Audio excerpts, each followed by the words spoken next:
Quantas vezes você está na luta, na guerra, na peleja, e você chega assim, ó, me tira da terra. Você já pediu? Eu tenho certeza que tem muitos que já pediram que poder tira a minha vida. Não tem mais jeito. A prova que está ali. Porque ele ouviu um mensageiro, ele ouviu uma palavra. Porque às vezes uma palavra que você ouve, ou você levanta, ou você cai.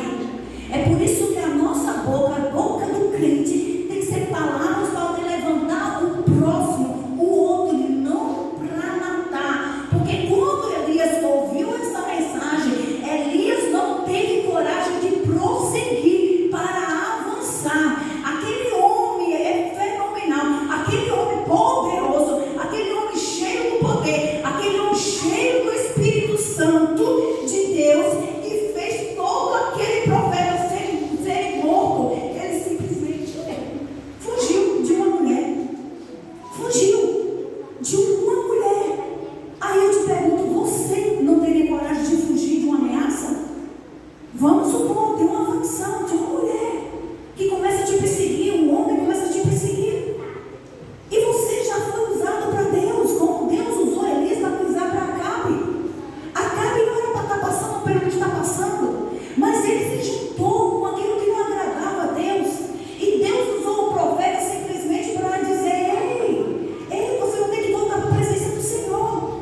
Mas Azeza, aquela terrível, aquela diabólica, satânica, mandava lá em Acabe, mandava no reino. Mas quando Acabe chegou para sua esposa, olha o que aquele homem fez.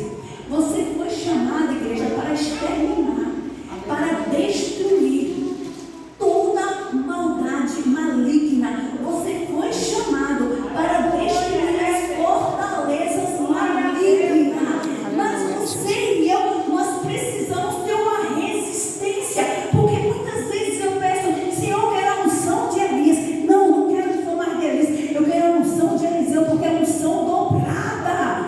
Mas o que te anda? Eu enfrentar Satanás, enfrentar os demônios, ou ir até ele, brigar, orar. Mas quando Satanás vem contra a minha vida, eu não tenho resistência nenhuma. E uma mensagem, um olhar, às vezes não precisa nem uma palavra, só um olhar para mim, me desestabiliza.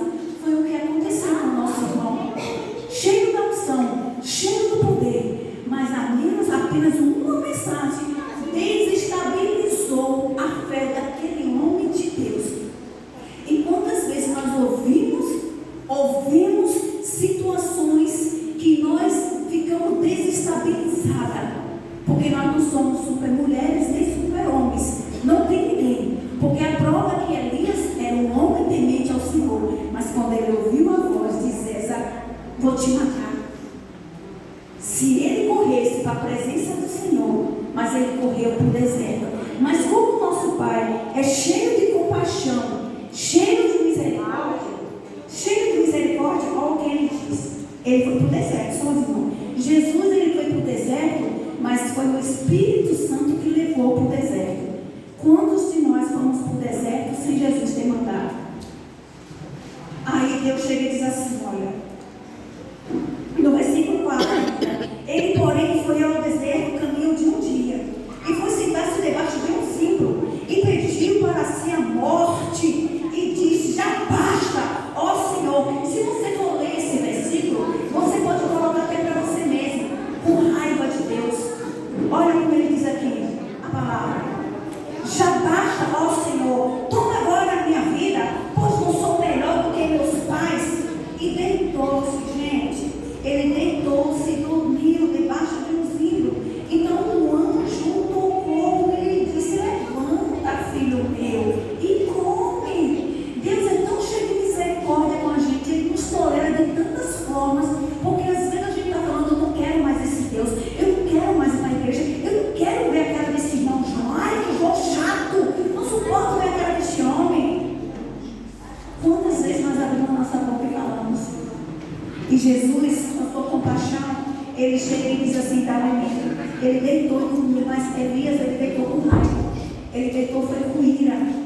Mas Jesus, mesmo vendo ele com raiva, querendo a morte, Jesus envia alimento para a nossa irmã Elias. E ele dormiu.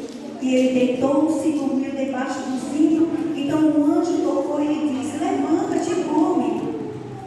E olhou, e eis que a sua cabeceira estava um pão cozido, gente, sobre as brasas de um pouquinho de água. Então comeu, bebeu e tomou e deitou-se. Gente, no deserto tem pão, no deserto tem água. Mas se você está na presença do Senhor, vai ter providência de água. Como a gente está no deserto, mesmo cuidado por Deus amando, Deus é tão cheio de compaixão que Ele envia pão, envia água. Foi o que aconteceu. Ele pediu a morte, mas quando Deus tem um propósito nas nossas vidas, a gente pode pedir a morte, a gente pode chegar e dizer: eu não vou mais pisar naquela igreja, eu não vou beber mais naquela água. Eu lembro de uma vez que eu disse para uma determinada pessoa que eu nunca ia entrar nessa igreja batista.